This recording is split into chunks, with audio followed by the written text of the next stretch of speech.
హోంమంత్రి అనిత మాట్లాడుతున్నారు. లైవ్ ద్వారా చూద్దాం.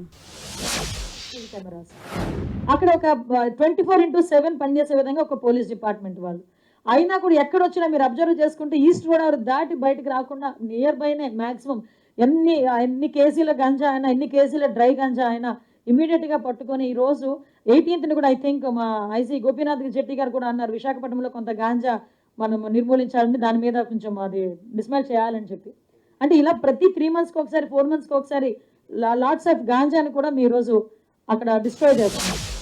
అంటే ఇదే విధంగా చాలా ఇప్పుడు పిట్ ఎన్డీపీసీ యాక్ట్ ద్వారా 123 మంది మీద ఆల్రెడీ పిట్ ఎన్డీపీసీ నిర్బంధ ఉత్తర్వులను జారీ చేయడం జరిగింది. వీటిలోని కూడా ఈగలకి సంబంధించి ఒక రౌడీ షీట్స్ని కూడా ఓపెన్ చేస్తున్నాం. ఎస్పెషల్లీ నేను మా రాష్ట్రంలో అందరు ఎస్పీలని కూడా ఈ వేదిక మీద నుంచి నేను అభినందించాలి. ఎందుకంటే ప్రతి జిల్లాలోని కూడా ప్రతి ఎస్పీ కూడా ఏదో ఒక విధంగా తను ఇన్నోవేటివ్గా ఆలోచించుకొని డ్రగ్స్ మీద ఇన్నోవేటివ్గా ప్రోగ్రామ్స్ చేస్తున్నారు. ఫర్ ఎగ్జాంపుల్ ఇప్పుడు విజయనగరం ఉంది, సంకల్ప ఒక ప్రోగ్రామ్. అదేవిధంగా విశాఖపట్నం రేంజ్ ఐజీ మన గోపీనాథ్ జెట్టి గారు అభ్యుదయం అని ఒక ప్రోగ్రామ్ ఏర్పాటు చేసుకొని 200 మంది పోలీసులు ఇంట్లోకి కూడా వెళ్లకుండా దగ్గర 53 రోజులు 63 రోజులు 1000 కిలోమీటర్ల పైగా సైకిల్ తొక్కి అవేర్నెస్ క్రియేట్ చేశారు ప్రతి విలేజ్లోని.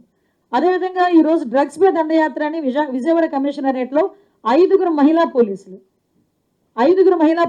దగ్గర 30 రోజులు ఇళ్లకు కూడా వెళ్లకుండా, వాళ్ళందరికీ పిల్లలు ఉన్నారు, కుటుంబం ఉంది, అన్నీ ఉన్నాయి, కానీ ఇళ్లకు కూడా వెళ్లకుండా ప్రతి విలేజ్ వెళ్ళి దగ్గర 200 పైన కిలోమీటర్లు వాళ్ళు సైకిల్ తొక్కి అవేర్నెస్ క్రియేట్ చేశారు. అలా ప్రతి ఒక్క ఎస్పీ కూడా ఏదో ఒక రకంగా వాళ్ళు ముందుకొచ్చి ఈ డ్రగ్స్ మీద, డ్రగ్స్ నిర్మూలనకి, అదేవిధంగా గాంజా నిర్మూలనకి ఆ స్కూల్స్లో అవేర్నెస్ ప్రోగ్రామ్స్ కానీ, కొంతమంది అయితే నైట్ హాల్ట్ చేస్తున్నారు, పల్లె నిద్ర కూడా చేస్తున్నారు కొంతమంది ఎస్పీస్ అయితే. సో నేను ఈ సందర్భంగా వాళ్ళందరినీ కూడా నేను అభినందించాలి. అట్ ద సేమ్ టైం మనందరికీ కూడా తెలుసు ఈరోజు అంటే మీకు తెలుసు మనకి ఈ డ్రగ్స్ విషయంలోని కూడా మనకి అరౌండ్ మనకి 343 మంది అంతర్రాష్ట్ర వలసదారులు కూడా ప్రొఫైలింగ్ చేయడం జరిగిందండి. దగ్గర 2366 కేసులు కూడా రిజిస్టర్ చేయడం జరిగింది. 58,674 కేజీల గాంజా కూడా ఈరోజు జప్తు చేయడం జరిగింది. 996 వెహికల్స్ కూడా సీజ్ చేయడం జరిగింది. 6,122 మందిని అరెస్ట్ చేయడం జరిగింది. ఇది మనకి ఈగలకి సంబంధించిన మొత్తం ఒక డేటా అండి. అదేవిధంగా మీ అందరికీ కూడా తెలుసు ఇప్పుడు ప్రస్తుతం ఉన్న మేజర్ ప్రాబ్లం ఏంటంటే సైబర్ క్రైమ్. నేను చాలా సందర్భాల్లో చెప్పాను, సైబర్ క్రైమ్కి కారెవరు అతీతుడని. అందులోని మనకు వెళ్ళిపోవడానికి మీరైనా అవ్వచ్చు, నేనైనా అవ్వచ్చు, పెద్ద ఐఏఎస్ ఆఫీసర్ అయినా అవ్వచ్చు, నా పక్కన కూర్చొని మా పోలీస్ డిపార్ట్మెంట్ అయినా అవ్వచ్చు. ఈరోజు పరిస్థితులు అలా అయిపోయినాయి. ఎందుకంటే ఎవడు ఏ టైంలో ఏది క్లిక్ చేయమంటారో తెలియదు, మన మొబైల్లోకి ఏది పంపిస్తారో తెలియదు. సో ఇది ఒక మెయిన్ మనకి ఇప్పుడు గాంజా ఎంత మనము కాన్సన్ట్రేట్ చేయాల్సి వస్తుంది, at the same time cyber crime మీద కూడా అంతే కాన్సన్ట్రేట్ చేయాల్సి వస్తుంది.